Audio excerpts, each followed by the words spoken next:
La Bible avec Laurie, épisode 39, Saül et David. 3.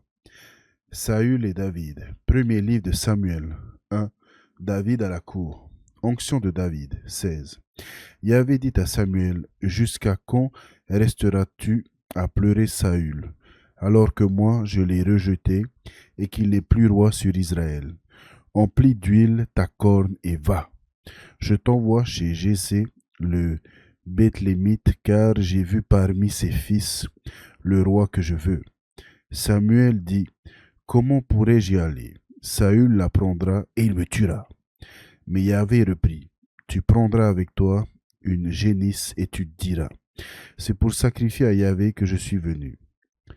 Tu inviteras Jessé à sacrifice et je t'indiquerai moi-même ce que tu auras à faire. Tu oindras pour moi celui que je te dirai. Samuel fit ce que Yahvé avait dit. Quand il arriva à Bethléem, les anciens de la ville vinrent en tremblant à sa rencontre et dirent, que ta venue soit paix. Samuel dit, paix sur vous. C'est pour sacrifier à Yahvé que je suis venu. Purifiez-vous et venez avec moi au sacrifice. Il purifia Jessé et ses fils et les invita au sacrifice. Lorsqu'ils arrivèrent et que Samuel aperçut Eliab, il se dit, sûrement pour Yahvé, c'est son oint. Mais Yahvé dit à Samuel, ne considère pas son apparence ni la hauteur de sa taille, car je l'ai écarté. Il ne s'agit pas de ce que voient les hommes, car ils ne voient que les yeux, mais Yahvé voit le cœur. Jessé appela Abinadab et le fit passer devant Samuel, qui dit, ce n'est pas lui non plus que Yahvé a choisi. Jessé fit passer Shama, mais Samuel dit, ce n'est pas lui non plus que Yahvé a choisi. Jessé fit ainsi passer ses 7 fils devant Samuel, mais Samuel dit à Jessé, Yahvé n'a choisi aucun de ceux-là. Samuel dit à Jessé, les jeunes gens sont-ils au complet? Et celui-ci répondit, il reste encore le plus jeune. Il fait paître le petit bétail. Alors Samuel dit à Jessé, envoie-le chercher, car nous ne mettrons pas à table avant qu'il ne soit venu ici. Jessé l'envoya chercher. Il était roux avec un beau regard et une belle tournure. Et Yahvé dit, va, donne-lui l'onction. C'est lui. Samuel prit la corne d'huile et l'oignit au milieu de ses frères. L'esprit de Yahvé fondit sur David à partir de ce jour-là. Et dans la suite, quant à Samuel, il se mit en route et partit pour Rama. David entre au service de Saül. L'esprit de Yahvé s'était retiré de Saül, et un esprit mauvais venu de Yahvé le tourmentait. Les serviteurs de Saül lui dirent, voici qu'un mauvais esprit de Dieu te tourmente. Que notre Seigneur parle. Tes serviteurs sont à ton service. Ils chercheront un homme qui sache jouer de la cithare.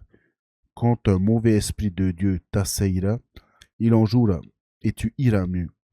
Saül dit à ses serviteurs, trouvez-moi donc un homme qui joue bien, et amenez-le-moi. L'un des serviteurs prit la parole et dit, j'ai vu un fils de Jessé, le Béthlémite. Il sait jouer, et c'est un vaillant guerrier. Il parle avec discernement, c'est un bel homme, et Yahvé est avec lui. Saül envoya donc des messagers à Jessé, et lui fit dire, envoie-moi ton fils David, qui est avec le troupeau. Jessé prit un âne, du pain, une outre de vin, un chevreau, et fit tout porter à Saül par son fils David. David arriva auprès de Saül et se mit à son service. Il l'aima beaucoup, et David devint son écuyer. Saül envoya dire à Jessé que David reste à mon service, car il a trouvé grâce à mes yeux. Ainsi, chaque fois que l'Esprit de Dieu assaillait Saül, David prenait la cithare et il en jouait. C'était une détente pour Saül. Il allait mieux et le mauvais esprit s'écartait de lui. Goliath défie l'armée israélite. 17. Les Philistins rassemblèrent leurs troupes pour la guerre. Ils se rassemblèrent à Soko de Juda et campèrent entre Soko et Azekah et à Éphès Damin. Saül et les hommes d'Israël se rassemblèrent et campèrent dans la vallée du Térébinthe, et ils se rangèrent en bataille face aux Philistins. Les Philistins se tenaient sur la montagne d'un côté, les Israélites se tenaient sur la montagne de l'autre côté. La vallée était entre eux. Un champion sortit du camp philistin. Il s'appelait Goliath de Gath, et sa taille était de 6 coudées et 1 empan. Il avait sur la tête un casque de bronze, et il était revêtu d'une cuirasse à écailles. La cuirasse pesait 5000 cycles de bronze. Il avait aux jambes des jambières de bronze et un 6 mètres de bronze en bandoulière. Le bois de sa lance était comme l'ensouple des tisserands, et la pointe de sa lance pesait 600 cycles de fer. Le porte-bouclier marchait devant lui. Il se campa devant les lignes israélites et les interpella en disant: À quoi bon sortir vous ranger en bataille? Ne suis-je pas moi le Philistin? Et vous, n'êtes-vous pas les serviteurs de Saül? Choisissez un homme et qu'il descende vers moi. S'il l'emporte en luttant avec moi, et s'il m'abat, alors nous serons vos serviteurs. Mais si je l'emporte sur lui, et si je l'abats, alors vous deviendrez nos serviteurs, et vous nous servirez. Le Philistin dit aussi: Moi je lance aujourd'hui un défi aux lignes d'Israël. Donnez-moi un homme pour que nous combattions ensemble. Quand Saül et tout Israël entendirent ces paroles du Philistin, il fut consterné, et ils eurent très peur. Arrivé de David au camp. David était le fils d'un Éphratéen, celui de Bethléem de Juda, qui s'appelait Jessé, et qui avait 8 fils. Cet homme, au temps de Saül, était vieux et considéré parmi les hommes. Les 3 fils aînés de Jessé s'en étaient allés. Ils avaient suivi Saül à la guerre. Les 3 fils qui étaient à la guerre s'appelaient l'aîné Eliab, le second Abinadab et le troisième Shama. David était le plus jeune, et les 3 aînés avaient suivi Saül. Mais David allait chez Saül et en revenait pour faire paître le troupeau de son père, à Bethléem.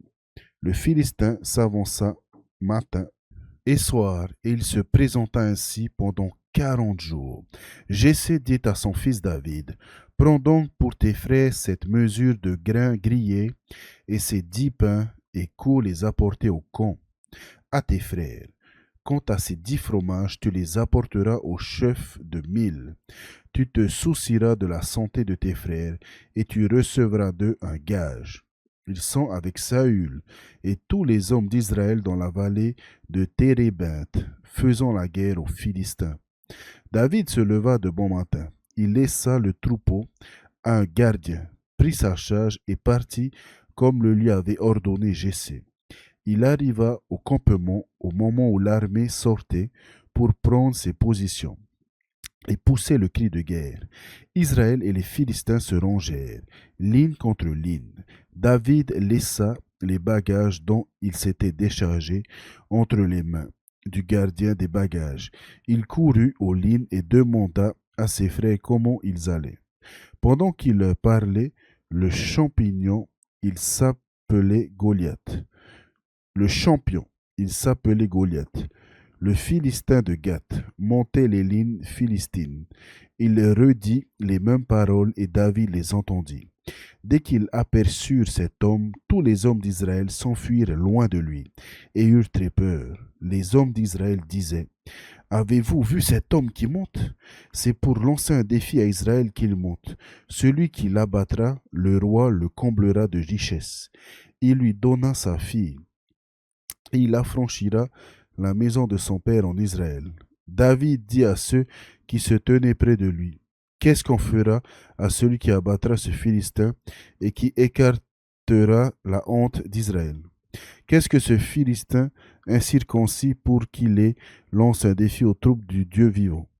Le peuple répondit de la même manière: Voilà ce qu'on fera pour l'homme qui l'abattra.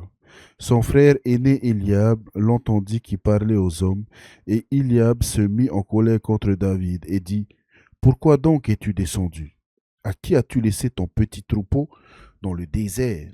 Je connais ton insolence et la malice de ton cœur. C'est pour voir la bataille que tu es venu. David répondit, qu'est-ce que j'ai fait? Est-ce qu'on ne peut plus parler? Il se détourna de lui et s'adressa à un autre. Il posa la même question, et le peuple lui répondit, comme la première fois. On entendit les paroles de David, et on le rapporta en présence de Saül. Celui-ci le fit venir. David s'offre pour relever le défi. David dit à Saül que personne ne perde de courage à cause de lui. Ton serviteur ira se battre contre ce Philistin. Mais Saül dit à David, tu ne peux pas marcher contre ce Philistin pour te battre avec lui, car tu n'es qu'un enfant, et lui, il est un homme de guerre depuis sa jeunesse. Mais David dit à Saül, quand ton serviteur faisait paître les brebis de son père et que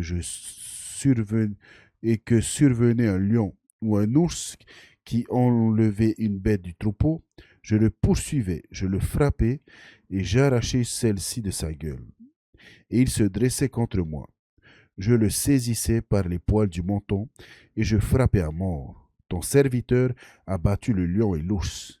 Il en sera de ce Philistin incirconcis comme de l'un d'eux. Puisqu'il a lancé un défi aux lignes du Dieu vivant, David dit encore, Yahvé, qui m'a arraché aux griffes du lion et de l'ours m'arrachera de la main de ce Philistin. Alors Saül dit à David, va, et que Yahvé soit avec toi. Saül revêtit David de sa tenue, lui mit sur la tête un casque de bronze et le revêtit d'une cuirasse. David ceignit l'épée de Saül par-dessus sa tenue. Il s'efforça de marcher, mais il n'était pas entraîné. Et il dit à Saül, je ne puis pas marcher avec cela, car je ne suis pas entraîné. David s'en débarrassa. Le combat singulier. David prit son bâton en main. Il se choisit dans le torrent 5 pierres, bien lisses, et les mit dans son sac de berger. Sa guiberne, puis la fronde à la main, il s'avança vers le Philistin. Le Philistin, précédé du porte-bouclier, s'avança, s'approchant toujours plus de David. Le Philistin tourna les yeux vers David, et lorsqu'il le vit, il le méprisa, car il était jeune.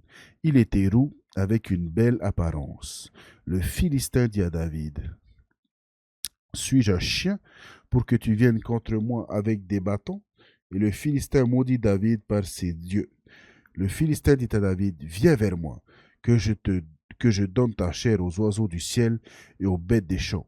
Mais David répondit au Philistin, tu viens vers moi avec une épée, une lance et un cimetière.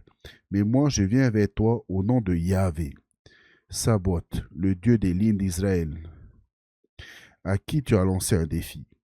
Aujourd'hui Yahvé te remettra en main, je t'abattrai, je te couperai la tête, et aujourd'hui même je donnerai les cadavres du camp philistin aux oiseaux du ciel et aux bêtes sauvages. Toute la terre saura qu'il y a un Dieu en Israël. Et toute cette assemblée saura que ce n'est pas par l'épée ni par la lance que Yahvé donne la victoire, car Yahvé est maître du combat. Il vous livre entre nos mains. Lorsque le Philistin se dressa pour s'approcher toujours plus de David, celui-ci courut rapidement, hors des lignes, à la rencontre du Philistin. Il mit la main dans son sac, prit une pierre, la lança avec la fronde et atteignit le Philistin du haut front. La pierre s'enfonça dans son front et il tomba la face contre terre. Ainsi David triompha du Philistin. Avec la fronde et la pierre, il abattit le Philistin et le fit mourir. Il n'y avait pas d'épée dans la main de David. David courut et se tint debout sur le Philistin.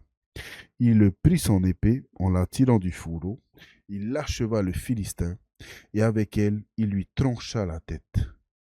Les Philistins, voyant que leur héros était mort, s'enfuirent.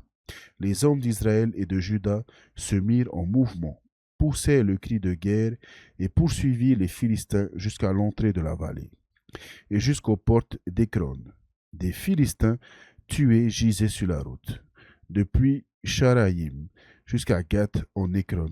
Les Israélites revinrent de cette poursuite acharnée et pillèrent le camp philistin. David prit la tête du Philistin et l'apporta à Jérusalem. Quant à ses armes, il les mit dans sa propre tente. David, vainqueur, est présenté à Saül. En voyant David sortir à la rencontre du Philistin, Saül avait demandé à Abner, le chef de l'armée, de qui ce jeune homme est-il le fils, Abner? Et Abner répondit, par ta vie, ô roi, je ne sais pas. Le roi dit, informe-toi de qui ce garçon est le fils. Lorsque David revint après avoir abattu le Philistin, Abner le prit et le conduisit devant Saül, tenant dans sa main la tête du Philistin. Saül lui demanda, de qui es-tu le fils, jeune homme? David répondit, de ton serviteur Jessé, le Bethlémite. 18. Lorsqu'il eut fini de parler à Saül, Jonathan s'attacha à David. Jonathan l'aimait comme lui-même. Saül le retint ce jour même et ne lui permit pas de retourner chez son père. Jonathan conclut un pacte avec David, car il l'aimait comme lui-même. Jonathan se dépouilla du manteau qu'il avait sur lui. Il le donna à David, ainsi que sa tenue, jusqu'à son épée, son arc et son ceinturon. Dans ses sorties, partout où l'envoyait Saül, David réussissait. Saül le mit à la tête des hommes de guerre. Il était bien vu de tout le peuple et même des serviteurs de Saül. Éveil de la jalousie de Saül. À leur retour, quand David revint après avoir battu le Philistin, les femmes sortirent de toutes les villes d'Israël au devant du roi Saül pour chanter en dansant au son de tambourins, des cris d'allégresse et des sistres des femmes. Les femmes qui s'ébattaient chantaient ceci. Saül a tué ses milliers et David ses myriades. Saül fut très irrité et cette affaire lui déplut. Il dit, on m'a donné les myriades à David et à moi les milliers. Il ne lui manque plus que la royauté. Saül regarda David de travers à partir de ce jour-là.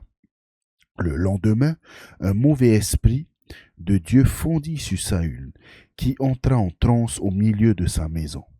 David jouait de la cithare comme les autres jours, et Saül avait sa lance à la main. Saül jeta sa lance et dit, « Je vais clouer David au mur. » Mais David l'évita par 2 fois. Saül craignit David, car Yahvé était avec celui-ci, et de Saül il s'était détourné. Alors Saül l'écarta d'auprès de lui et l'institua chef de 1000. Il sortait et rentrait à la tête du peuple. Dans toutes ces expéditions, David réussissait et Yahvé était avec lui.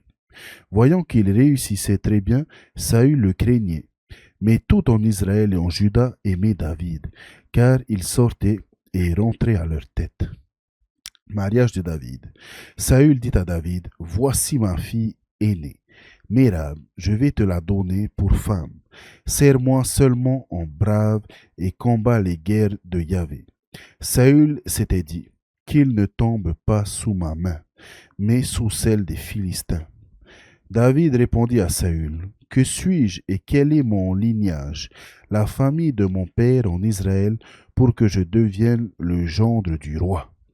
Mais lorsque vint le moment de donner à David la fille de Saül, Mérab, on la donna à Adriel de Méola. Or, Michal, la fille de Saül, s'éprit de David, et on l'annonça à Saül, qui trouva cela bien. Il se dit, je la lui donnerai, mais elle sera un piège pour lui, et la main des Philistins sera sur lui.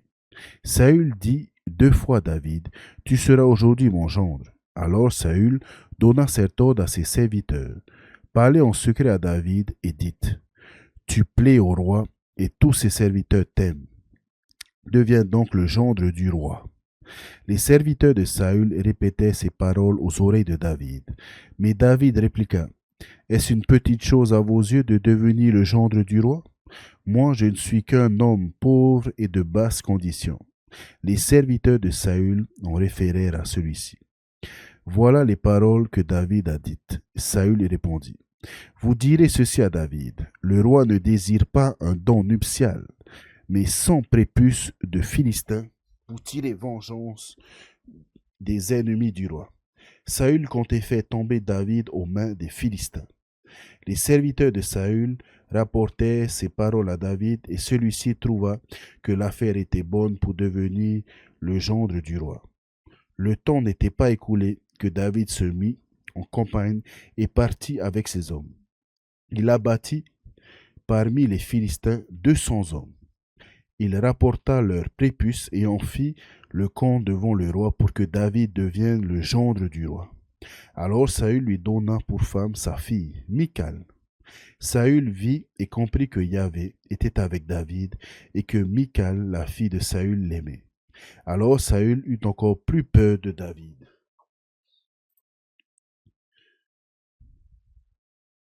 Et il conçut contre lui une hostilité de tous les jours.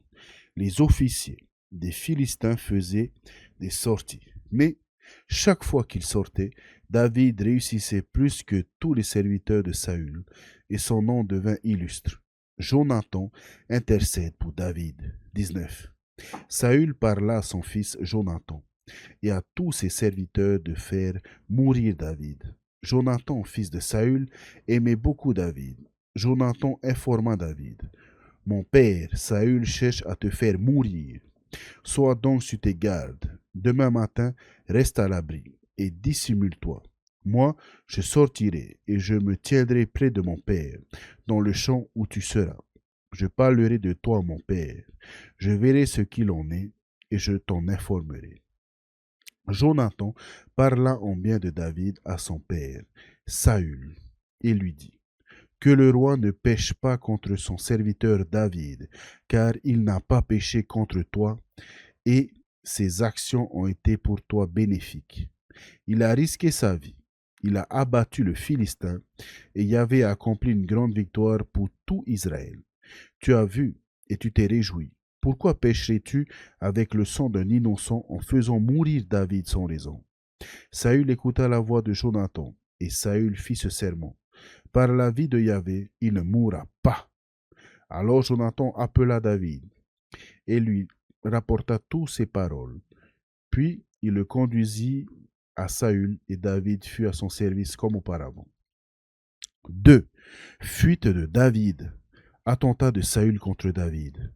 Comme la guerre avait repris, David partit combattre les Philistins. Il leur porta un grand coup, et ils s'enfuirent devant lui. Or, un mauvais esprit de Yahvé prit possession de Saül, comme main, et que David jouait de la cithare. Comme il était assis dans sa maison, sa lance à la main, et que David jouait de la cithare. Saül essaya de clouer David au mur avec sa lance, mais celle-ci esquiva le coup de Saül, qui planta sa lance dans le mur. David prit la fuite et s'échappa cette nuit-là. David sauvé par Michal. Cette même nuit, Saül envoya des émissaires à la maison de David pour le surveiller et le mettre à mort le lendemain matin. Mais la femme de David, Michal, l'informa. Si tu ne t'échappes pas cette nuit, demain tu seras mis à mort. Michal fit descendre David par la fenêtre. Il partit, prit la fuite et s'échappa. Michal prit le téraphine, elle le plaça sur le lit, mit à son chevet un filet en poil de chèvre et le couvrit d'un vêtement. Saul envoya des émissaires pour s'emparer de David et elle dit, « Il est malade. » Mais Saül envoya des émissaires voir David et il leur dit, « Apportez-le-moi dans son lit pour que je le mette à mort. » Les émissaires entrèrent. Voilà que le téraphine était dans le lit, le filet en poil de chèvre à son chevet. Saül dit à Michal, « Pourquoi m'as-tu trompé de la sorte? Tu as laissé partir mon ennemi et il s'est échappé. » Michal répondit à Saül, « C'est lui qui m'a dit, laisse-moi partir, pourquoi devrais-je te mettre à mort? » Saül et David chez Samuel. David avait donc pris la fuite et s'était échappé. Il arriva chez Samuel à Rama et lui rapporta tout ce que Saül lui avait fait. Lui et Samuel allèrent habiter aux cellules. en informant ainsi Saül. Voici que David est aux cellules à Rama. Saül envoya des émissaires pour s'emparer de David, et ceux-ci vers la communauté des prophètes en train de prophétiser, Samuel se tenant à leur tête. L'Esprit de Dieu s'empara des émissaires de Saül, et ils entrèrent en transe eux aussi. On en informa Saül qui envoya d'autres émissaires, et ils entrèrent en transe eux aussi. Saül envoya un troisième groupe d'émissaires, et ils entrèrent en transe eux aussi. Alors il partit lui-même pour Rama, et arriva à la grande citerne qui est à Sékou. Il demanda où étaient Samuel et David, et on répondit, ils sont aux cellules à Rama. De là, il se rendit donc aux cellules à Rama. Mais l'Esprit de Dieu s'empara de lui. Aussi, il continua à marcher en état de transe jusqu'à son arrivée aux cellules à Rama. Lui aussi, il se dépouilla de ses vêtements, lui aussi, il entra en transe devant Samuel. Puis, il s'écroula nu et resta ainsi tout ce jour et toute la nuit. C'est pourquoi on dit, Saül est-il aussi parmi les prophètes? Jonathan favorise le départ de David. 20. David s'était enfui des cellules qui sont à Rama. Il vint dire devant Jonathan, qu'ai-je donc fait? Quelle est ma faute et quel est mon péché envers ton père pour qu'il en veuille à ma vie? Il lui dit, ah non, tu ne mourras pas. Mon père ne fait rien, d'important ou non, sans qu'il me révèle pourquoi mon père m'aurait-il caché cette affaire. C'est impossible. David fit ce sermon et dit, ton père sait très bien que j'ai trouvé grâce à tes yeux. Et il s'est dit que Jonathan ne sache rien, de peur qu'il n'en soit peiné. Mais par la vie de Yahvé et par ta propre vie, il n'y a qu'un pas entre moi et la mort. Jonathan dit à David, que veux-tu que je fasse pour toi? David dit à Jonathan, c'est demain la nouvelle lune, et je devrais m'asseoir avec le roi pour manger. Mais tu me laisseras partir, et je me cacherai dans la campagne jusqu'au soir. Si ton père remarque mon absence, tu diras, David m'a demandé avec instance d'aller à Bethléem, sa ville, car c'est là qu'a lieu le sacrifice annuel pour tout le clan. S'il dit c'est bien, ton serviteur est sauf. Mais s'il se met en colère, sache que le malheur est décidé de sa part. Tu agiras avec fidélité envers ton serviteur, car tu as amené ton serviteur à conclure avec toi un pacte au nom de Yahvé. Si je suis en faute, fais-moi mourir toi-même. Pourquoi m'amènerais-tu jusqu'à ton père? Jonathan reprit, loin de toi cette pensée. Si je savais vraiment que mon père est décidé à faire venir sur toi le malheur, est-ce que moi je ne t'en informerai pas? David dit à Jonathan, qui m'en informera si ton père te répond durement? Jonathan dit à David, viens, sortons dans la campagne. Ils sortirent tous deux dans la campagne. Jonathan dit à David, par Yahvé, Dieu d'Israël, je sonderai mon père après-demain. Si cela va bien pour David, et si je ne t'envoie pas de message et que je ne t'informe pas, que Yahvé fasse à Jonathan ceci, et qu'il ajoute encore cela. S'il paraît bon à mon père d'amener le malheur sur toi, je t'en informerai. Je te laisserai partir, et tu t'en iras sain et sauf. Que Yahvé soit avec toi comme il fut avec mon père, n'est-ce pas? Suis-je encore vivant, n'est-ce pas? Tu agiras envers moi avec la fidélité qu'exige Yahvé, n'est-ce pas? Si je meurs, ne retire jamais ta fidélité à ma maison, même pas lorsque Yahvé aura supprimé les ennemis de David un par un de la surface du sol. Jonathan conclut un pacte avec la maison de David. Yahvé en demanda compte à David. Jonathan fit prêter serment à David par l'amitié qu'il lui portait, car il l'aimait de toute son âme. Jonathan dit, c'est demain la nouvelle lune, et on remarquera ton absence, car ta place sera vide. Au troisième jour, tu descendras vite, et tu iras à l'endroit où tu t'étais caché le jour de la fête. tu t'assiéras près de la pierre de départ. Pour moi, je tirerai 3 flèches sur le côté, comme pour viser ma cible. J'enverrai le servant. Va, trouve la flèche. Si je dis au servant, la flèche en est deçà de toi, prends-la. Viens, c'est que cela va bien pour toi et qu'il n'y a rien pour la vie de Yahvé. Mais si je dis au garçon, la flèche est au-delà de toi, par, car Yahvé te fait partir, quant à la parole que nous avons échangée, moi et toi, Yahvé est témoin pour toujours entre nous deux. Donc, David se cacha dans la campagne. La nouvelle lune arriva, et le roi se mit à table pour manger. Le roi s'assit à sa place habituelle, la place contre le mur. Jonathan se plaça en face. Abner s'assit à côté de Saül, et la place de David resta inoccupée.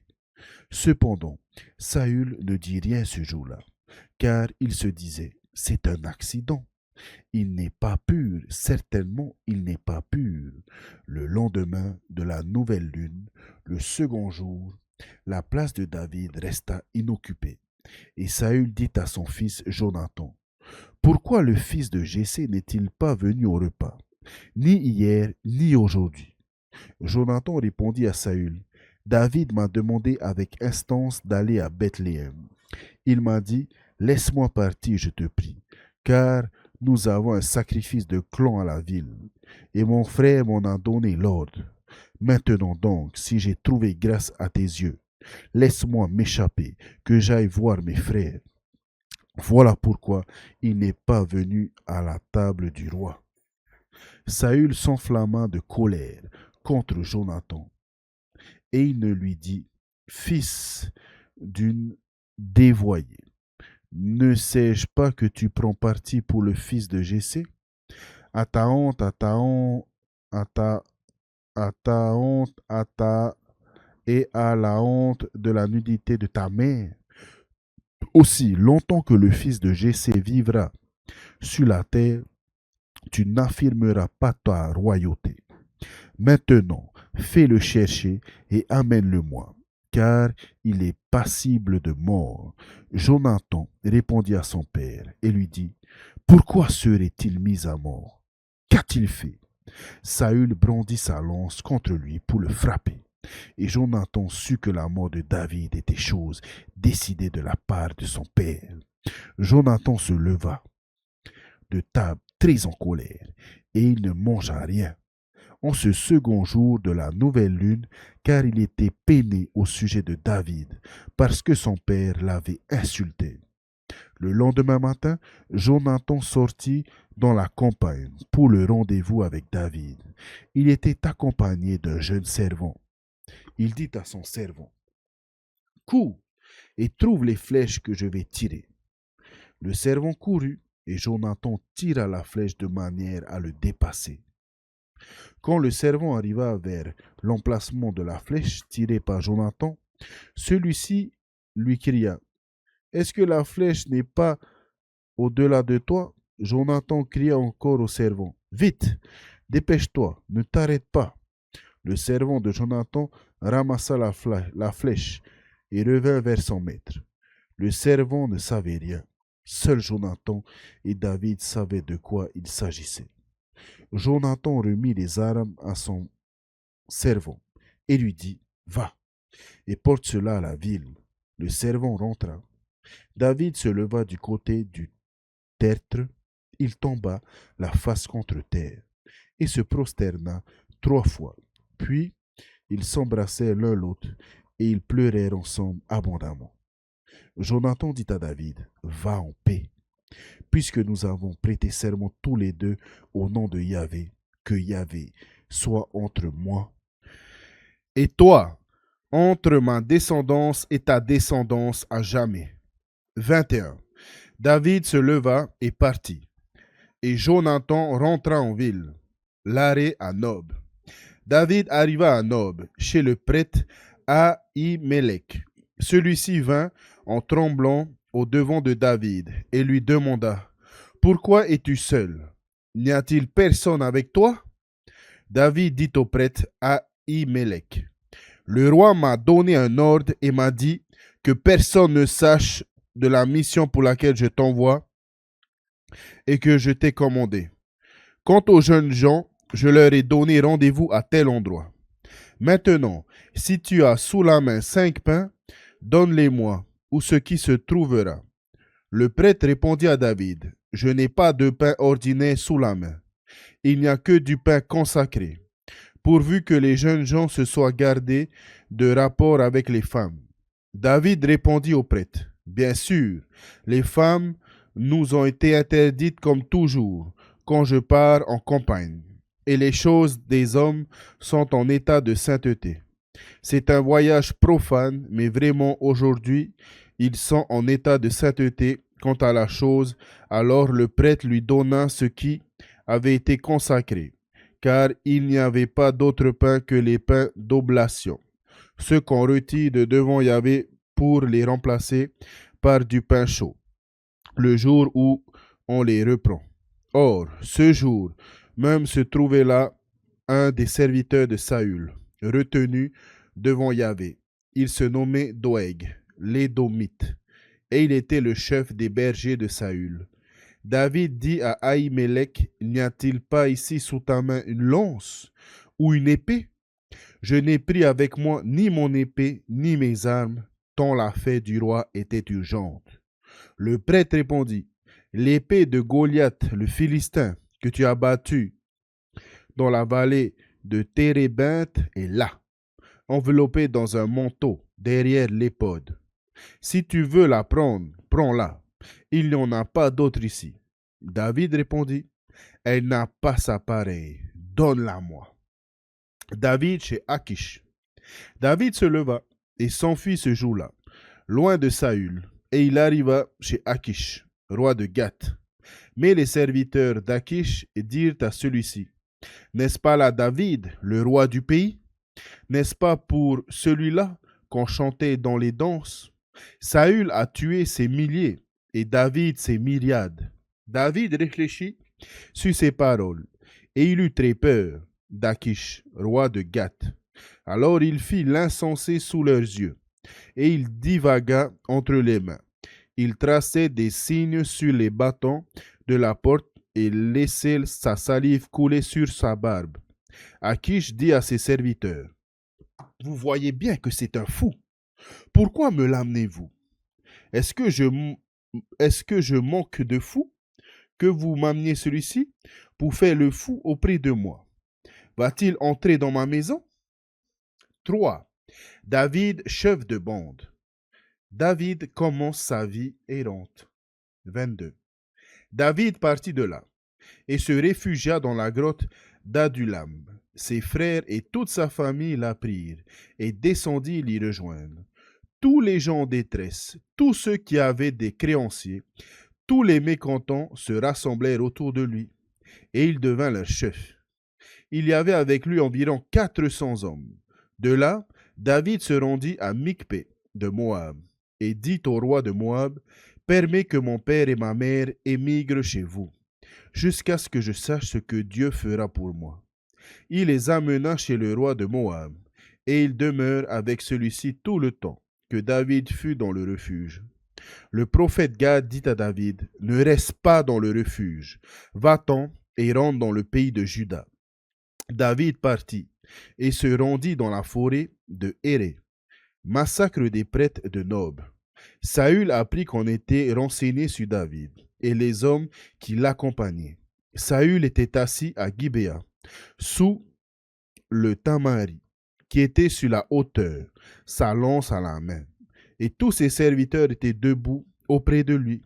Saül dit aux serviteurs qui étaient debout auprès de lui, « Écoutez donc, Benjaminites, le fils de Jessé donnera-t-il à vous tous des champs et des vignes que vous nommera-t-il tous chefs de 1000 et chefs de 100, que vous conspiriez tous contre moi? Personne ne m'avertit quand mon fils pactise avec le fils de Jessé. Aucun d'entre vous ne s'inquiète à mon sujet et ne me révèle que mon fils a dressé contre moi mon serviteur, pour que me tendre des pièges. comme c'est le cas aujourd'hui. Doeg, l'Édomite, il était debout auprès des serviteurs de Saül et répondit en disant, j'ai vu le fils de Jessé qui venait de Nob chez Ahimelech, fils d'Ahitub. Celui-ci a consulté Yahvé pour lui. Il lui a donné des vivres. Il lui a remis aussi l'épée de Goliath, le Philistin. Alors le roi fit appeler le prêtre Ahimelech, fils d'Ahitub, et toute sa famille, les prêtres de Nob, et ils vinrent tous chez le roi. Saül dit, écoutez, donc, fils d'Ahitub. Et il répondit, me voici, mon seigneur. Saül lui dit, pourquoi avez-vous conspiré contre moi, le fils de Jessé et toi? Tu lui as donné du pain et une épée, et tu lui as consulté Dieu pour lui, afin qu'il se dresse contre moi et me tendant des pièges, comme c'est le cas aujourd'hui. Ahimelech répondit au roi, qui donc parmi tous tes serviteurs est aussi fidèle que David? Il est le gendre du roi, le chef de ta garde personnelle, et celui qu'on honore dans ta maison. Est-ce aujourd'hui que j'ai commencé de consulter Dieu pour lui? Malheur à moi, que le roi n'impute à son serviteur et à toute sa famille aucune charge, car ton serviteur ne savait rien de tout cela, ni peu, ni prou. Le roi reprit, tu mourras, Ahimelech, toi et toute ta famille. Le roi dit aux coureurs qui se tenaient près de lui, tournez-vous et mettez à mort les prêtres de Yahvé, car ils ont eux aussi prêté la main à David. Ils ont su qu'il fuyait, et ils ne m'ont pas averti. Mais les serviteurs du roi ne voulurent pas porter la main sur les prêtres de Yahvé et les frapper. Alors le roi dit à Doeg, tourne-toi et frappe les prêtres. Doeg l'Édomite se retourna et frappa lui-même les prêtres. Il mit à mort ce jour-là 85 hommes qui portaient l'éphod de lin.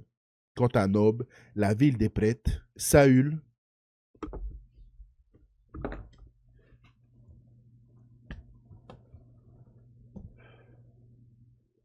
la passa au fil de l'épée. Hommes et femmes, enfants et nourrissons, bœufs, ânes et moutons au fil de l'épée. Il n'échappa qu'un fils d'Amimélec, fils d'Ahitub. Il se nommait Ébiatar, et il s'enfuit auprès de David. Ébiatar informa David que Saül avait tué les prêtres de Yahvé. Et David lui dit, je savais l'autre jour que Doeg l'Édomite était présent. Informerai sûrement Saül. C'est moi qui me suis tourné contre les membres de ta famille. Demeure avec moi, sois sans crainte, car celui qui en voudra à ta vie, en voudra à ma vie, car près de moi, tu es sous bonne garde. David à Keïla. 23. On apporta cette nouvelle à David. Les Philistins assiègent Keïla et pillent les aires. David consulta Yahvé. Dois-je partir et battrai-je ces Philistins? Yahvé répondit, va, tu battras les Philistins et tu sauveras Keïla. Cependant, les hommes de David lui dirent, ici en Juda, nous avons peur. Qu'en sera-t-il si nous allons à Keïla contre les lignes philistines? David consulta encore une fois Yahvé, et Yahvé répondit, pars, descends à Keïla, car je livre les Philistins entre tes mains. David alla donc à Keïla avec ses hommes. Il attaqua les Philistins, enleva les troupeaux et leur porta un coup très dur. David sauva les habitants de Keïla.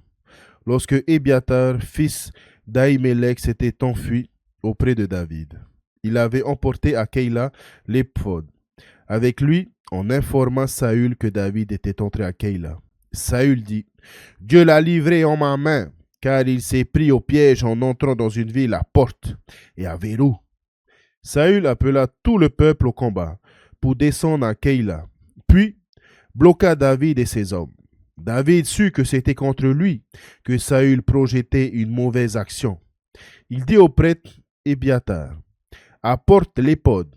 David dit à Yahvé, Dieu d'Israël, ton serviteur, a entendu dire que Saül se préparait à venir à Keïla pour détruire la ville à cause de moi. Les notables de Keïla me livreront-ils entre ses mains? Saül descendra-t-il comme ton serviteur l'a appris? Yahvé, Dieu d'Israël, veuille informer ton serviteur. Yahvé répondit, il descendra. David dit, est-ce que les notables de Keïla me livreront moi et mes hommes entre les mains de Saül? Yahvé dit, ils vous livreront. David partit avec ses hommes au nombre d'environ 600. Il sortit de Keïla et s'en allèrent ailleurs. On informa Saül que David s'était échappé de Keïla et il abandonna l'expédition. David demeura au désert dans les falaises. Il demeura dans la montagne au désert de Sif. Et Saül le rechercha pendant tout ce temps, mais Dieu ne le livra pas entre ses mains. David à Orcha, visite de Jonathan. David vit que Saül était entré en campagne pour attenter à sa vie. David était alors dans le désert de Sif, à Orcha. S'étant mis en route, Jonathan, fils de Saül, se leva et vint auprès de David à Orcha, et le réconforta au nom de Dieu. Il lui dit, « Sois sans crainte, car la main de mon père, Saül, ne t'atteindra pas. C'est toi qui régneras sur Israël, et moi je serai ton second. Mon père Saül lui-même le sait bien. » Ils concluent tous les deux un pacte devant Yahvé. David demeura à Orcha, et Jonathan s'en alla chez lui. David de justesse à Saül. Des gens de Sif montèrent à Gibéa auprès de Saül pour lui dire, David ne cache-t-il pas chez nous, dans les falaises à Orcha sur la colline de Aquila, au sud de la steppe? Maintenant, quand tu désireras descendre au roi descendant, c'est à nous de le livrer entre les mains du roi. Saül répondit, soyez bénis de Yahvé pour avoir eu pitié de moi. Allez donc, assurez-vous encore, reconnaissez et voyez l'endroit où il se trouve, qu'il y a, car on m'a dit il est très rusé. Voyez et reconnaissez toutes les cachettes où il peut se cacher, et revenez me voir quand vous serez sûr. Alors j'irai avec vous. Et il sait, et s'il est dans le pays, je le traquerai dans tous les clans de Juda. Se mettant en route, ils partirent pour Ziph, en avant de Saül. David et ses hommes étaient au désert de Moab, dans la plaine au sud de la steppe. Saül et ses hommes partirent à sa recherche. On en informa David. Celui-ci descendit à la roche et demeura dans le désert de Maon. Saül l'apprit et il poursuivit David dans le désert de Maon. Saül marchait d'un côté de la montagne. David et ses hommes étaient de l'autre côté de la montagne. David se hâtait et s'éloignait de Saül. Saül et ses hommes voulaient encercler David et ses hommes pour les capturer. Un messager vint dire à Saül, « À toi, pars, car les Philistins ont envahi le pays. » Saül cessa donc de poursuivre David et marcha à la rencontre des Philistins. C'est pourquoi on les a appelés cet endroit la roche des hésitations. David épargne Saül. 24. David monta de là et s'établit dans les falaises d'Engadi. Quand Saül revint de la poursuite des Philistins, on l'informa en disant, « Voici que David est au désert d'Engadi. » Alors Saül prit 3000 hommes d'élite de tout Israël et partit à la recherche de David et de ses hommes, en face des rochers des bouquetins. Il arriva au parc à moutons qui sont près du chemin. Il y a là une grotte où Saül entra pour se couvrir les pieds. Or, David et ses hommes étaient assis au fond de la grotte. Les hommes de David lui dirent, « Voici le jour dont Yahvé t'a dit, voici que je vais te livrer ton ennemi entre tes mains, et tu agiras envers lui comme bon te semblera. » David se leva et coupa furtivement le pan du manteau de Saül. Après quoi, le cœur lui battit d'avoir coupé le pan du manteau de Saül. Il dit à ses hommes, « Que Yahvé met en abomination si je fais cela à mon Seigneur, loin de Yahvé, en portant la main sur lui, car il est loin de Yahvé. » Par ces paroles, David retint ses hommes et ne leur permit pas de se dresser contre Saül. Saül se redressa, quitta la grotte et alla son chemin. David se leva ensuite, sortit de la grotte et il cria, « Mon Seigneur le roi !» Saül regarda derrière lui, et David s'inclina jusqu'à terre et se prosterna. Puis David dit à Saül, pourquoi écoutes-tu les gens qui disent, voici que David cherche ton malheur? En ce jour, même tes yeux ont vu comment Yahvé t'avait livré, aujourd'hui entre mes mains dans la grotte. On a parlé de te tuer. Je t'ai épargné et je t'ai dit, je ne porterai pas la main sur mon Seigneur. Car il est loin de Yahvé, ô mon Père. Vois donc le plan de ton manteau dans ma main, puisque j'ai pu couper le pain de ton manteau et que je ne t'ai pas tué. Comprends et vois qu'il n'y a chez moi ni méchanceté ni crime. Je n'ai pas péché contre toi, alors que toi, tu tends des embûches à ma vie pour me l'enlever. Que Yahvé soit juge entre moi et toi. Que Yahvé me venge de toi, mais je ne porterai pas la main sur toi. Comme dit l'ancien proverbe, des méchants sort la méchanceté. Je ne porterai pas la main sur toi. Après qui le roi d'Israël s'est-il mis en campagne? Après qui cours-tu? Après un chien crevé? Après une simple puce? Que Yahvé soit l'arbitre, qu'il juge entre moi et toi, qu'il examine et défende ma cause, et qu'il me rende justice en m'arrachant à ta main. Lorsque David eut achevé de parler ainsi, Saül, celui-ci dit, est-ce bien ta voix, mon fils David? Et Saül se mit à crier et à pleurer. Puis il dit à David, tu es plus juste que moi, car tu m'as fait du bien, et moi je t'ai fait du mal.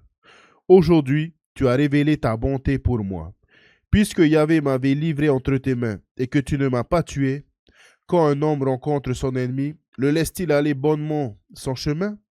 Que Yahvé te récompense pour le bien que tu m'as fait aujourd'hui. Maintenant, je sais que tu régneras sûrement et que le royaume d'Israël restera en ta main. Jure-moi donc par Yahvé que tu ne me supprimeras pas ma descendance après moi et que tu ne feras pas disparaître mon nom de la maison de mon père. David prêta serment à Saül.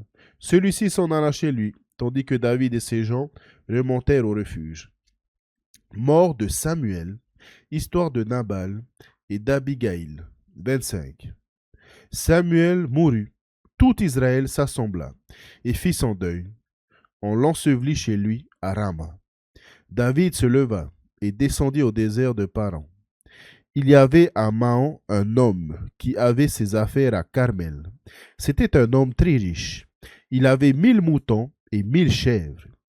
Et il était alors à Carmel pour la tente de son troupeau. L'homme se nommait Labal et sa femme Abigail. Mais alors que la femme était pleine de bon sens et belle à voir, l'homme était brutal et malfaisant. Il était salébite. David, ayant appris au désert que Nabal tondait son troupeau, envoya 10 garçons. David avait dit, montez à Carmel, rendez-vous chez Nabal et saluez-le de ma part. Vous direz, qu'il en soit ainsi l'an prochain. Salut à toi, salut à ta maison, salut à tout ce qui t'appartient. Maintenant, j'apprends qu'on fait la tente chez toi. Or, tes bergers ont été avec nous. Nous ne les avons pas molestés. Et rien de ce qui leur appartenait n'a disparu. Tout le temps qu'ils furent à Carmel. Interroge tes garçons, et ils t'informeront que mes garçons trouvent grâce à tes yeux, car nous sommes venus un jour de fête. Donne, je te prie, ce que tu peux à tes serviteurs et à ton fils David. Les garçons de David étaient arrivés, redirent toutes ces paroles à Nabal de la part de David et attendirent. Mais Nabal, s'adressant aux serviteurs de David, leur dit, qui est David? Qui est le fils de Jessé? Aujourd'hui, nombreux sont les serviteurs qui s'évadent de chez leur maître. Maintenant, prendrai-je de mon pain, de mon eau, de ma viande que j'ai abattue pour mes tondeurs et les donner à des gens dont je ne sais pas d'où ils sont? Les garçons de David rebroussaient chemin et s'en retournèrent. À leur arrivée, ils informaient David de toutes ces paroles. Alors David dit à ses hommes, que chacun saigne son épée. Ils saignirent chacun son épée. David aussi saignit la sienne, et 400 hommes d'environ partirent à la suite de David, tandis que 200 restaient près des bagages. Un des garçons avait informé d'Abigail, la femme de Nabal, en lui disant: David a envoyé au désert des messagers pour saluer nos maîtres, mais celui-ci s'est jeté sur eux. Pourtant, ces gens ont été très bons pour nous. Nous n'avons pas été molestés et nous n'avons rien perdu. Tout le temps que nous avons circulé près d'eux, quand nous étions dans la campagne, nuit et jour, ils ont été comme un rempart autour de nous. Tout le temps que nous fûmes avec eux à paître le troupeau, reconnais maintenant et vois ce que tu dois faire, car la paître de notre maître et de toute sa maison est une affaire décidée. Quant à lui, c'est un vaurien à qui on ne peut parler. Abigail se hâta de prendre 200 pains, 2 outres de vin, 5 moutons apprêtés, 5 mesures de grains grillés, 100 grappes de raisins secs, 200 gâteaux de figues qu'elle chargea sur des ânes. Elle dit à ses serviteurs: Passez devant, et moi je vous suis. Mais elle n'informa pas Nabal, son mari. Tandis que montée sur un âne, elle descendait derrière un repli de la montagne. David et ses hommes descendaient dans sa direction. Elle les rencontra. Or David s'était dit: C'est donc en vain que j'ai protégé dans le désert tout ce qui était à cet individu et que rien de ce qui lui appartenait n'a disparu. Il m'a rendu le mal pour le bien. Que Dieu fasse à David ceci, et y ajoute cela. Si de tout ce qui lui appartient, je laisse subsister jusqu'à demain matin un seul mal. Dès qu'Abigail aperçut David, elle se hâta de descendre de l'âne, et descendant sur la face devant David, elle se prosterna jusqu'à terre. Se jetant à ses pieds, elle dit: Que la faute soit sur moi, mon Seigneur. Puisse ta servante parler à tes oreilles, et daigne écouter les paroles de ta servante. Que mon Seigneur ne fasse pas attention à ce vaurien, à ce Nabal, car il porte bien son nom. Il s'appelle l'insensé, et l'infamie s'attache à lui. Mais moi, ta servante, je ne savais pas, vu les garçons que mon Seigneur avait envoyés. Maintenant, mon Seigneur, par la vie de Yahvé et ta propre vie, c'est Yahvé qui t'a empêché d'en venir au sang et de triompher par ta propre main. Maintenant que tes ennemis et ceux qui cherchent du mal à mon Seigneur soient comme Nabal. Quant à ce présent que ta servante apporte à mon Seigneur, qu'il soit remis au garçon qui marche sur les pas de mon Seigneur. Pardonne, je t'en prie, l'offense de ta servante. Assurément, Yahvé fera à mon Seigneur une maison stable, car mon Seigneur combat les guerres de Yahvé, et au long de ta vie, on ne trouve pas de mal en toi. Et si un homme se lève pour te poursuivre et attenter à ta vie, l'âme de mon Seigneur sera ensachée dans le sachet de vie, auprès de Yahvé ton Dieu, tandis que l'âme de tes ennemis, il la lancera au creux de la fondre. Lors donc que Yahvé aura accompli pour mon Seigneur tout le bien qu'il a dit à ton sujet, et lorsqu'il t'aura établi chef sur Israël, qu'il n'y ait pour toi, mon Seigneur, ni trouble, ni remords pour avoir versé le sang à la légère, et pour avoir triomphé de sa propre main. Que Yahvé te fasse du bien, mon Seigneur. Souviens-toi de ta servante. David répondit à Abigail: Béni soit Yahvé, Dieu d'Israël, qui t'a envoyé aujourd'hui à ma rencontre. Béni soit ton bon sens et béni sois-tu pour m'avoir retenu aujourd'hui d'en venir au sang et de triompher de ma propre main.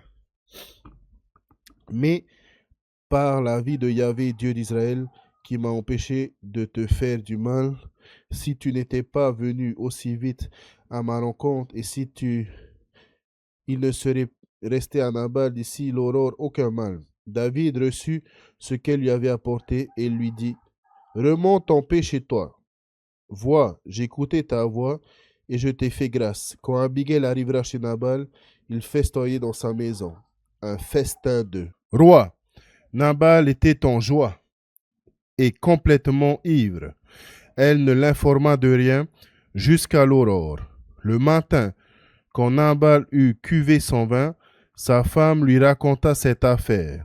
Alors son cœur mourut dans sa poitrine, et il devint comme une pierre. Une dizaine de jours plus tard, Yahvé frappa Nabal et il mourut. Ayant appris que Nabal était mort, David dit, béni soit Yahvé, qui m'a rendu justice pour l'injure que j'avais reçue de Nabal, et qui a retenu son serviteur de commettre le mal. Yahvé a fait retomber la méchanceté de Nabal sur sa propre tête. David envoya demander Abigail en mariage. Les serviteurs de David vinrent donc trouver Abigail à Carmel et lui dirent, David nous a envoyés chez toi pour te prendre comme sa femme. Elle se leva, se prosterna la face contre terre et dit, voici que ta servante est comme une esclave pour laver les pieds des serviteurs de mon Seigneur. Vite Abigail se releva et monta sur un âne. Suivie par 5 de ses servantes, elle partit derrière les messagers de David, et elle devint sa femme. David avait aussi épousé Ahinoam de Israël, et il les eut toutes deux pour femmes. Saül avait donné sa fille Michal, femme de David, à Balti, fils de Laïch de Galim.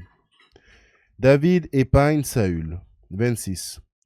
Les gens de Sif vinrent trouver Saül à Gibéa et lui dirent, est-ce que David ne se cache pas sur la colline de Aquila, en face de la steppe? S'étant mis en route, Saül descendit au désert de Sif, accompagné de 3000 hommes, l'élite d'Israël, pour traquer David dans le désert de Sif. Saül campa à la colline de Aquila, qui est à l'orée de la steppe, près de la route. David séjournait au désert, et il vit que Saül était venu derrière lui au désert. David envoya des espions, et il sut que Saül était effectivement arrivé. Alors David se mit en route et arriva au lieu où Saül campait. Il vit l'endroit où étaient couchés Saül et Abner, fils de Ner, le chef de son armée. Saül était couché à l'intérieur de l'enceinte et la troupe campait autour de lui. David s'adressant à Amilek et Hittite et à Abishai, fils de Sérouia et frère de Joab, leur dit, qui veut descendre avec moi au camp jusqu'à Saül? Abishai répondit, c'est moi qui descendrai avec toi. Donc David et Abishai arrivèrent de nuit, près de la troupe. Voici que Saül était couché, endormi à l'intérieur de l'enceinte. Sa lance était plantée en terre à son chevet. Abner et la troupe étaient couchés autour de lui. Alors Abishai dit à David, aujourd'hui, Dieu a livré ton ennemi entre tes mains. Et maintenant, permets-moi de le clouer à terre avec la lance d'un seul coup.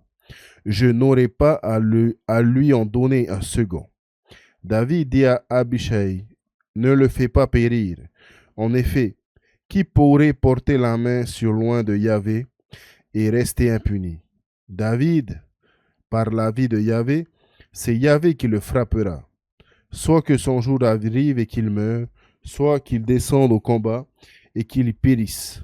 Que Yahvé met en abomination si je porte la main sur loin de Yahvé. Maintenant, prends donc la lance qui est à son chevet et la gourde d'eau et allons-nous-en. David prit la lance et la gourde d'eau qui était au chevet de Saül et ils s'en allèrent. Personne ne vit rien, personne ne le sut, personne ne s'éveilla, ils dormaient tous, car une torpeur venant de Yahvé était tombée sur eux. David passa de l'autre côté et se tint sur le sommet de la montagne au loin. Il y avait un grand espace entre eux. David cria en direction de la troupe et d'Abner, fils de Ner, en disant: Ne vas-tu pas répondre, Abner? Dit-il. Et Abner répondit: Qui es-tu, toi qui cries en direction du roi? David dit à Abner: N'es-tu pas un homme? Et qui est ton pareil en Israël? Pourquoi donc n'as-tu pas veillé sur ton serviteur le roi? Car quelqu'un du peuple est venu pour vous faire périr, le roi ton seigneur. Ce n'est pas bien ce que tu as fait. Par la vie de Yahvé, vous deviez être morts pour n'avoir pas veillé sur votre Seigneur. Je suis loin de Yahvé. Et maintenant, regarde où est la lance du roi et la gourde d'eau qui était à son chevet. Saül reconnut la voix de David, et il demanda: Est-ce bien ta voix, mon fils David? David dit: C'est ma voix, mon Seigneur le roi. Il dit: Pourquoi donc mon Seigneur poursuit-il son serviteur? Qu'ai-je fait? Quel mal y a-t-il en moi? Maintenant que mon Seigneur le roi veuille écouter les paroles de son serviteur. Si c'est Yahvé qui t'excite contre moi, qu'il soit apaisé par une offrande. Mais si ce sont des humains, qu'ils soient maudits devant Yahvé, car ils m'ont chassé aujourd'hui au point de m'exclure de l'héritage de Yahvé en disant: Va servir d'autres dieux. Maintenant que mon sang ne tombe pas à terre loin de la face de Yahvé. En effet, le roi d'Israël s'est mis en campagne pour rechercher la simple puce comme on pourchasse la perdrix dans les montagnes. Saül dit: J'ai péché. Reviens, mon fils David, je ne te ferai plus de mal. Puisque ma vie a eu aujourd'hui tant de prix à tes yeux, oui, j'ai agi en insensé et je me suis très lourdement trompé. David répondit: Voici la lance du roi. Que l'un des garçons traverse et vienne la prendre. Yahvé rendra à chacun selon sa justice et sa fidélité. Aujourd'hui, Yahvé t'avait livré entre mes mains, et je n'ai pas voulu porter la main sur loin de Yahvé. De même que ta vie a compté beaucoup à mes yeux en ce jour. Ainsi, ma vie comptera beaucoup au regard de Yahvé, et il me délivrera toute mon angoisse. Saül dit à David: Béni sois-tu, mon fils David. Certainement, tu entreprendras et tu réussiras. David allant son chemin, et Saül retourna chez lui. David chez les Philistins. David se réfugie à Gath. 27. David se dit en lui-même: Un de ces jours, je périrai par la main de Saül. Je n'ai rien de mieux à faire que de me sauver au pays des Philistins. Saül renoncera à me chercher encore dans tout le territoire d'Israël, et j'échapperai à sa main. David se mit en route et passa avec les 600 hommes qu'il avait chez Akish, fils de Moak, roi de Gath. David s'établit auprès d'Akish à Gath, lui et ses hommes, chacun avec sa famille. David avec ses 2 femmes, Ahinoam et Israël, et Abigail, la femme de Nabal, de Carmel. On informa Saül que David s'était enfui à Gath, et il cessa de le chercher. David, vassal d'Akish. David dit à Akish: Je t'en prie, si j'ai trouvé grâce à tes yeux, permets qu'on me donne dans l'une des villes de la campagne un endroit où je puisse résider. Pourquoi ton serviteur demeurerait-il à côté de toi dans la ville royale? Ce même jour, Akish lui donna Siglag. C'est pourquoi Siglag a appartenu au roi de Juda jusqu'à ce jour. La durée du séjour que David fit en territoire philistin fut d'1 an et 4 mois. David monta avec ses hommes, et ils firent des raids chez les Géhurites, les Girzites et les Amalécites, car ce sont eux qui habitent le pays depuis Télam, jusqu'à Shur et jusqu'au pays d'Égypte. David dévastait le pays et ne laissait en vie ni homme ni femme. Il enlevait le petit et le gros bétail, les ânes, les chameaux, les vêtements, et il revenait et rentrait chez Akish. Akish disait: Où avez-vous fait un raid aujourd'hui? Et David disait: Contre le Négueb de Juda, ou contre le Négueb des Yéramélites, ou dans le Négueb des Kénites. David ne laissait en vie ni homme, ni femme à ramener à Gath. de peur, se disait-il, qu'il ne fasse des rapports contre nous en disant, voilà ce que David a fait. Telle fut sa manière d'agir tout le temps qu'il séjourna en territoire philistin. Akish avait confiance en David. Il se disait, il s'est sûrement rendu odieux à Israël son peuple, et il sera pour toujours mon serviteur. Les Philistins partent en guerre contre Israël. 28. Or, en ce temps-là, les Philistins rassemblaient leurs troupes pour la guerre, afin de combattre Israël.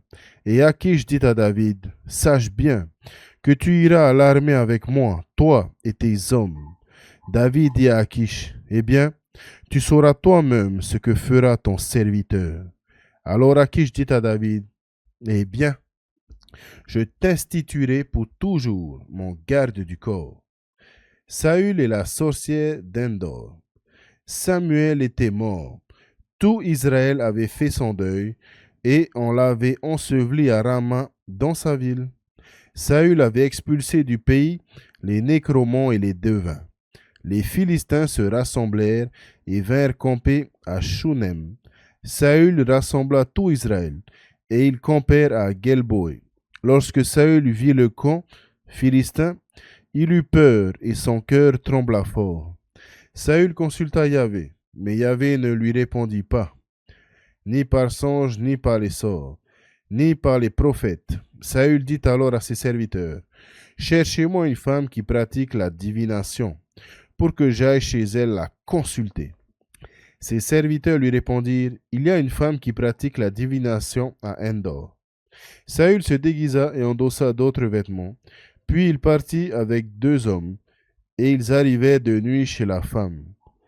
Il lui dit, je t'en prie, pratique pour moi la divination, et évoque pour moi celui que je te dirai. La femme lui dit, voyons, tu sais toi-même ce qu'a fait Saül, et comment il a supprimé du pays les nécromants et les devins. Pourquoi tends-tu un piège à ma vie pour me faire mourir? Alors Saül lui fit ce serment par Yahvé.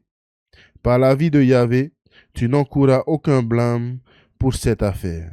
La femme demanda, qui vaut-il évoquer pour toi? Et il répondit, évoque-moi Samuel. Alors la femme dit à Samuel, et, poussant un grand cri, elle dit à Saül, pourquoi m'as-tu trompé? Tu es Saül. Le roi lui dit, n'aie pas peur, mais que vois-tu? Et la femme répondit à Saül, je vois un Dieu qui monte de la terre. Saül lui demanda, quelle apparence a-t-il? Et la femme répondit, c'est un vieillard qui monte, il est drapé dans un manteau. Alors Saül sut que c'était Samuel, et s'inclinant la face contre terre, il se prosterna. Samuel dit à Saül, pourquoi m'as-tu dérangé en me faisant évoquer? Saül dit, je suis dans une grande angoisse. Les Philistins me font la guerre, et Dieu s'est détourné de moi. Il ne me répond plus, ni par les prophètes, ni en songe. Alors je t'ai appelé, pour que tu m'indiques ce que je dois faire. Samuel dit, pourquoi me consulter quand Yahvé s'est détourné de toi et est devenu ton adversaire? Yahvé a fait pour un autre comme il t'avait dit par mon entremise. Il a arraché de ta main la royauté et l'a donnée à ton prochain, David, parce que tu n'as pas écouté la voix de Yahvé et que tu n'as pas satisfait l'ardeur de la colère contre Amalek. C'est pour cela que Yahvé t'a traité de la sorte aujourd'hui. De plus, Yahvé livrera avec toi Israël aux mains des Philistins. Demain, toi et tes fils, vous serez avec moi, l'armée d'Israël aussi. Yahvé la livrera aux mains des Philistins. Aussitôt, Saül tomba à terre de tout son long. Il était terrifié par les paroles de Samuel. De plus, il était sans force, n'ayant rien mangé de tout le jour et de toute la nuit. La femme vint à Saül, et le voyant épouvanté, elle lui dit, « Vois, ta servante t'a obéi. J'ai risqué ma vie, et j'ai obéi aux ordres que tu m'avais donnés. Maintenant, je t'en prie, écoute à ton tour la voix de ta servante. Laisse-moi te servir un morceau de pain, et mange. Ainsi tu auras des forces pour te remettre en route. Saül refusa. Je ne mangerai pas, dit-il. Mais ses serviteurs le pressèrent, ainsi que la femme, et il les écouta. Il se leva de terre et s'assit sur le divan. La femme avait chez elle un veau à l'engrais. Vite, elle l'abattit et prenant de la farine, elle pétrit et fit cuire des pains sans levain. Elle servit Saül et ses gens. Ils mangèrent, puis se levèrent et partirent cette même nuit. David est congédié par les chefs philistins. 29. Les Philistins rassemblèrent toutes leurs troupes à Aphek. Israël campait à la source qui est en Yisraël. Les princes des Philistins défilaient en tête des centaines et des milliers. David et ses hommes défilaient. Les derniers avec Achish, les chefs des Philistins, dirent « Qu'est-ce que ces Hébreux ?» Et Achish dit au chef des Philistins « Mais c'est David, le serviteur de Saül, roi d'Israël, qui est avec moi depuis des jours et des années. Et je n'ai trouvé aucun reproche à lui faire depuis le jour qu'il s'est rendu à moi jusqu'à maintenant. » Les chefs des Philistins s'emportèrent contre lui et lui dirent « Renvoie cet homme et qu'il retourne au lieu que tu lui as assigné. Qu'il ne vienne pas au combat avec nous et qu'il ne devienne pas pour nous un adversaire pendant le combat. À quel prix celui-là pourrait-il se concilier, sans maître, si ce n'est qu'avec la tête des hommes que voici? N'est-il pas ce David duquel on chantait dans les chœurs « Saül a tué des milliers et David ses myriades ?» Achish appela donc David et lui dit « Par la vie de Yahvé, tu es un homme droit. J'ai plaisir à te voir partir à l'armée et rentrer avec moi dans le camp, car je n'ai rien trouvé de mauvais en toi depuis le jour que tu es venu chez moi jusqu'à maintenant. Mais tu ne plais pas au prince. Retourne donc et va en paix. Ainsi, tu ne déplairas pas au prince des Philistins. » David dit à Achish, « Qu'ai-je donc fait? Et qu'as-tu à reprocher à ton serviteur depuis le jour où je suis entré à ton service, jusqu'à maintenant, pour que je ne puisse pas venir et combattre les ennemis de mon seigneur le roi? » Achish répondit en disant à David, « Je sais, certes, tu me plais comme un ange de Dieu, mais les chefs des Philistins ont dit qu'ils ne montent pas avec nous au combat. Donc, lève-toi de bon matin avec les serviteurs de ton maître qui sont venus avec toi et allez à l'endroit que je vous ai assigné. Ne garde en ton cœur aucun ressentiment, car tu m'es agréable. Vous vous lèverez de bon matin. Dès qu'il fera jour, vous partirez. » David et ses hommes se levaient tôt pour partir de bon matin et retourner au pays des Philistins. Les Philistins, quant à eux, montèrent en Israël. Campagne contre les Amalécites. 30. Or, lorsque David et ses hommes arrivèrent à Siglag, le 3e jour, les Amalécites avaient fait un raid au Negueb et à Siglag. Ils avaient dévasté Siglag et l'avaient incendié. Ils avaient capturé les femmes qui s'y trouvaient, du petit jusqu'au grand. Ils n'avaient fait mourir personne. Ils les avaient emmenés et repris leur chemin. David et ses hommes arrivèrent à la ville. Elle avait été incendiée. Leurs femmes,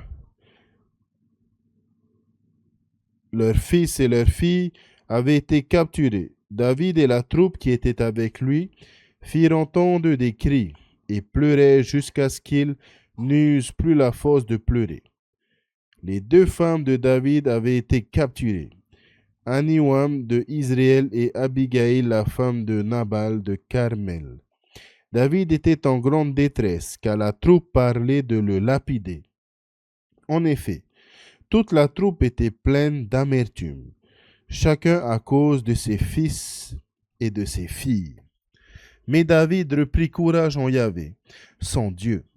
David dit au prêtre Ébiatar, fils d'Ami-Élec, « Je t'en prie, apporte-moi l'éphod. » Et Ébiatar apporta l'éphod à David. David consulta Yahvé en disant, poursuivrai-je cette bande? Pourrais-je les rattraper? Yahvé dit, poursuis, car tu les rattraperas, et tu délivreras les tiens. David partit, lui et les 600 hommes qui étaient avec lui. Et ils arrivèrent au torrent de Bézor. David continua la poursuite avec 400 hommes, mais 200 s'arrêtèrent, trop fatigués, pour passer le torrent de Bézor. On trouvera un Égyptien là dans la campagne et on le prit pour l'amener à David. On lui donna du pain qu'il mangea et on lui fit boire de l'eau. On lui donna du gâteau, des figues et 2 grappes de raisins secs. Il mangea et reprit ses esprits. En effet, il n'avait pas mangé de nourriture ni bu d'eau depuis 3 jours et 3 nuits. David lui dit, à qui appartiens-tu et d'où es-tu? Il dit, je suis un jeune Égyptien, esclave d'un Amalécite. Mon maître m'a abandonné parce que j'étais malade. Voici aujourd'hui 3 jours. C'est nous qui avons fait un raid contre le Négueb, les Kérétiens, contre ce qui appartient à Juda et contre le Négueb de Caleb. Et nous avons incendié Siglag. David lui dit, veux-tu me guider vers cette bande? Il dit, jure-moi par Dieu que tu ne me feras pas mourir et que tu ne me livreras pas à mon maître, et je te conduirai vers cette bande. Il lui conduisit donc, et voici qu'il était disséminé sur toute l'étendue du pays, mangeant, buvant et faisant la fête, à cause de tout le grand butin qu'ils avaient pris au pays des Philistins et au pays de Juda. David les frappa depuis l'aube jusqu'au soir du lendemain. Personne n'en réchappa, sauf 400 jeunes hommes qui montaient sur les chameaux et s'enfuirent. David délivra tout ce que les Amalécites avaient pris. David délivra aussi ses 2 femmes. Il ne manquait personne, petits et grands, fils et filles, rien du butin ni de tout ce qui avait pris. David ramena tout. David prit tout le petit bétail. Quant au gros bétail, on l'achemina en tête de ce troupeau. Et l'on dit, voici le butin de David. David arriva auprès des 200 hommes qui avaient été trop fatigués pour le suivre et qu'il avait laissés au torrent de Bézor. Ils sortirent à la rencontre de David et de la troupe qui était avec lui. David s'approcha avec la troupe et leur souhaita le bonjour. Mais parmi les hommes qui étaient allés avec David, tous les méchants et les vauriens prirent la parole pour dire, puisqu'ils n'ont pas marché avec moi, nous ne leur donnerons rien du butin que nous avons repris à l'exception de leurs femmes et de leurs enfants, qui les emmènent et s'en aillent. Mais David dit, vous n'agirez pas ainsi, mes frères. Avec ce que Yahvé nous a donné, il nous a protégés et il a livré entre nos mains la bande qui était venue contre nous. Qui vous écouterez en cette affaire? Car telle est la part de celui qui descend au combat. Telle est la part de celui qui reste près des bagages. Ils partageront ensemble et à partir de ce jour-là, il fit de cela pour Israël une règle et une coutume qui persistait encore aujourd'hui. Arrivé à Siglag, David envoya des parts de butin aux anciens de Juda, ses proches, en disant, voici pour vous un présent pris sur le butin des ennemis de Yahvé. À ceux de Béthul, à ceux de Ramoth du Négueb, à ceux de Yatir, à ceux d'Aroé, à ceux de Sifmo, à ceux d'Eshtemoa, à ceux de Rakal, à ceux des villes de Yaraméélite, à ceux des villes de Kénit, à ceux des Horma, à ceux des Bor-Achan, à ceux de Atak, à ceux de Kébron, et partout où était passé David et ses hommes. Bataille de Négueb, mort de Saül, 31. Les Philistins combattaient contre Israël. Les Israélites s'enfuirent devant les Philistins. Des victimes tombèrent sur le mont Guelboé, Les Philistins serrèrent de près Saül et ses fils. Les Philistins frappèrent Jonathan, Abinadab et Malki-Shua, les fils de Saül. Le poids du combat se porta sur Saül.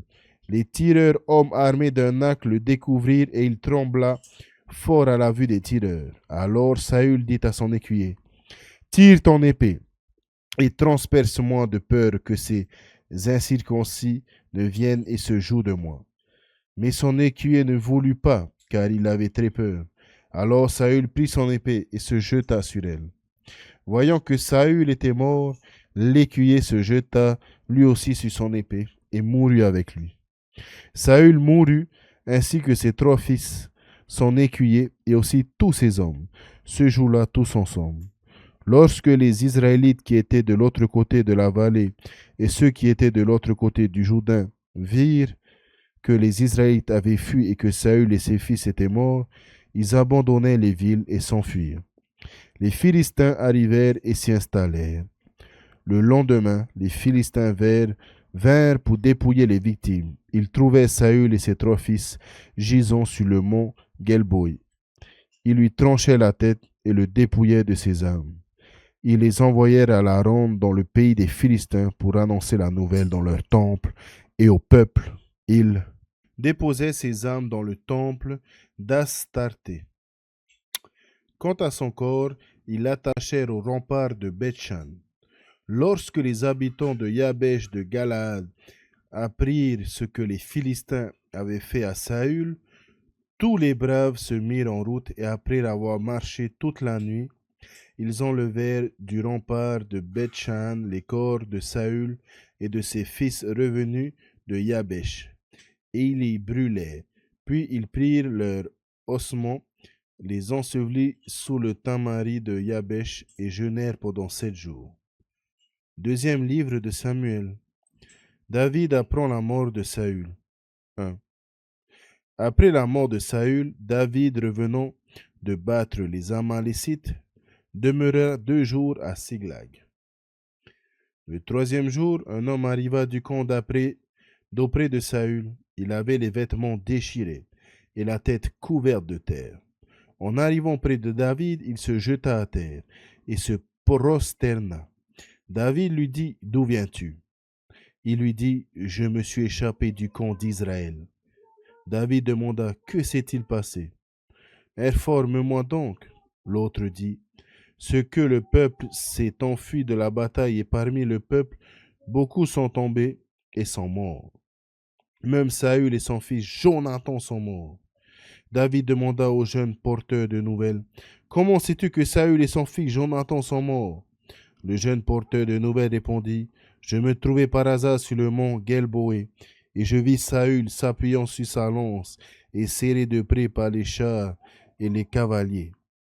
S'étant retourné, il m'aperçut et m'appela. Je répondis, « Me voici. » Il me demanda, « Qui es-tu » Je lui dis, « Je suis un Amalécite. » Il me dit alors, « Approche-toi de moi et tue-moi, car je suis saisi de vertige, bien que ma vie soit tout entière en moi. » Je m'approchai donc et lui donnai la mort, car je savais qu'il ne survivrait pas une fois tombé. Puis j'ai pris le diadème qu'il avait sur la tête et le bracelet qu'il avait au bras, et je l'ai apporté ici à mon Seigneur. Alors David saisit ses vêtements et les déchira, et tous les hommes qui étaient avec lui firent de même. Ils se lamentèrent, pleurèrent et jeûnèrent jusqu'au soir à cause de Saül, de son fils Jonathan, du peuple de Yahvé et de la maison d'Israël, parce qu'ils étaient tombés par l'épée. David demanda au jeune porteur de nouvelles, « D'où es-tu » Et il dit, « Je suis le fils d'un immigré amalécite. » David lui dit, « Comment n'as-tu pas craint d'étendre la main pour faire périr loin de Yahvé » David appela l'un des garçons et dit, « Approche et frappe-le. » Celui-ci l'abattit et il mourut. David lui dit, « Que ton sang retombe sur ta tête, car ta bouche a témoigné contre toi. Quand tu as dit, c'est moi qui ai donné la mort à loin de Yahvé. » Élégie de David sur Saül et Jonathan. David fit cette complainte sur Saül et sur son fils Jonathan. Il dit, c'est pour apprendre l'arc au fils de Juda. C'est écrit au livre du juste. Splendeur d'Israël, blessé à mort sur tes hauteurs. Comment sont tombés les héros? Ne le publiez pas dans Gath. Ne l'annoncez pas dans les rues d'Ashkelon. Que ne se réjouissent les filles des Philistins, que n'exultent les filles des incirconcis. Montagne de Gelboé, ni rosée ni pluie sur vous. Champ fertile, car là fut maculé le bouclier des héros. Le bouclier de Saül n'était pas oint d'huile, mais du sang des blessés de la graisse des héros. L'arc de Jonathan jamais ne recula, ni l'épée de Saül ne revint inutile. Saül et Jonathan, aimés et charmants dans la vie et dans la mort, ne furent pas séparés. Ils étaient plus rapides que les aigles, plus forts que les lions. Filles d'Israël, pleurez sur Saül, qui vous revêtait d'écarlate et de parure, qui accrochait des joyaux d'or à vos vêtements. Comment sont tombés les héros au milieu du combat? Jonathan blessé à mort sur tes hauteurs. Que de peine j'ai pour toi, mon frère Jonathan. Tu avais pour moi tant de charme, ton amitié m'était plus merveilleuse que l'amour des femmes. Comment sont tombés les héros et anéantis les âmes de guerre.